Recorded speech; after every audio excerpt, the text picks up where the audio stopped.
तो क्या हम उनसे आंख मिला के बात करने की हैसियत में हैं? कुछ लोग आएंगे, नीरज भाई के साथ बैठेंगे, फोटो खिंचवाएंगे, चले जाएंगे, ये कह के कि हम साथ हैं। लेकिन आप ये जानते हैं कि ये लड़ाई पिछले लंबे समय से हम ही लोगों ने लड़ी।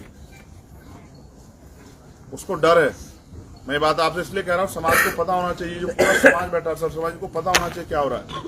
उसको ये भय है कि ताकतवर लोग उसकी खुद की नौकरी, बहन की नौकरी या परिवार या अकेला रहता है, इनको नुकसान पहुंचा सकते हैं। वो डर रहा है, वो अपना दर्द हमसे कह सकता है। मैं आपसे पूछना चाहता हूं, उसके साथ इतना बड़ा अन्याय हुआ है, उसको डरना चाहिए क्या? आज नहीं। डरना तो अपराधियों को चाहिए, डरना तो उनको गुंडों को चाहिए। लेकिन आज उसके दिल में अगर दहशत है तो इसका मतलब क्या है कि क्या व्यवस्था है, कानून व्यवस्था है।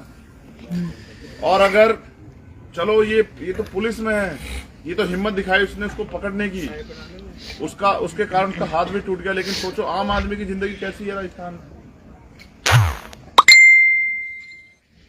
क्या कोई बहन, कोई माँ किसी भी जाति धर्म की जा पाएगी थाने में?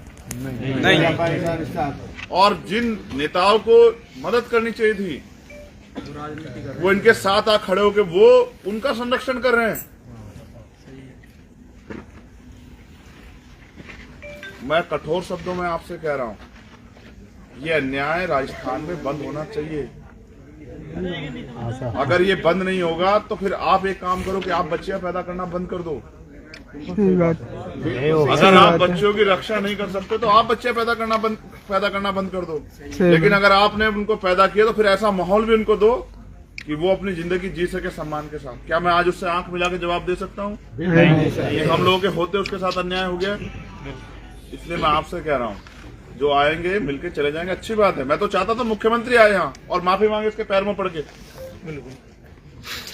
माफी मांगे कि हम लोग नहीं कर पाए कुछ भी, हम लोग नहीं दे पाए उस बच्ची को सुरक्षा का माहौल यहाँ। मेरा बस चले तो मैं ऐसे लोगों को इनको सदन में भी ना घुसने दूं।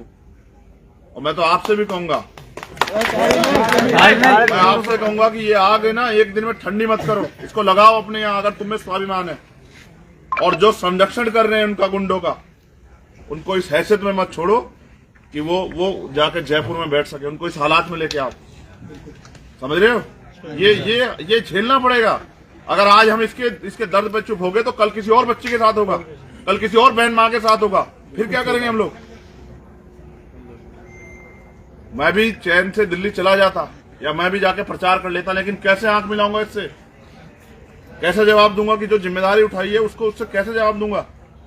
इसलिए आपसे कह रहा हूं, राजनीति तमाम तरह चीजों से बड़ा है, दर्द तकलीफ, और आज उसे हमारी जरूरत है। इसलिए मैंने सतपाल जी से कहा कि, और इनसे राधे श्याम जी से, कि हम हर हालत में चलेंगे, चाहे कुछ हो जाए, चाहे 12 बज जाए। जितनी गाड़ी हम दौड़ाते हैं ना, दौड़ाई, कई बार गाड़ी एक्सीडेंट होने से बची, लेकिन दिल में एक ही चीज थी कि जाके उसके आंसू पूछूं। और वो भावुक हो गया, देख के रोने लगा। मुझे तकलीफ ये है कि मैं उस बच्ची को सुरक्षा का माहौल नहीं दे पाया। लेकिन हमें तय करना है कि जिनके राज में हमारी बच्चों के साथ अन्याय हो रहा है, वो इस हैसियत में ना रहे कि वो दोबारा कुर्सी पे बैठ सके। ये बात आप, मेरी बात ध्यान रखना। अगर आप सच में मुझसे प्यार करते हैं, अगर सच में आपके अंदर महिलाओं का सम्मान है, बच्चों का सम्मान, तो फिर जागो। कितने दर्द हो गए? इंद्र मेघवाल, जितेंद्र मेघवाल, ओम प्रकाश रैगर, तोला गुजर, कितने दर्द हो गए? कार्तिक भील, किस किस को जवाब दें? हमारे लोग इन पे भरोसा करते नहीं, हमारी खाल उतारते हैं। आप सबसे पूछना चाहता हूं, क्या आप चाहते हो उसको न्याय मिले? क्या आप चाहते हो कि वो बच्ची जो है और किसी और बच्ची का ऐसा, और वो बच्ची भी, उसको भी एहसास हो कि उसके अपराधी को सजा मिली? और मैं फिर कह रहा हूं, यहाँ मीडिया के लोग भी होंगे, किसी मंत्री का, किसी अधिकारी का अगर दिमाग खराब हो गया हो ना कि उसको बचा लेंगे या छेड़खानी कर देंगे मेडिकल रिपोर्ट में या FIR में, तो वो इलाज किया जाएगा कि 7 पुश्ते याद रखेंगे। इतने कमजोर मत समझ लेना किसी की कीमत पे। ऐसी कोई गलती कर मत बैठना।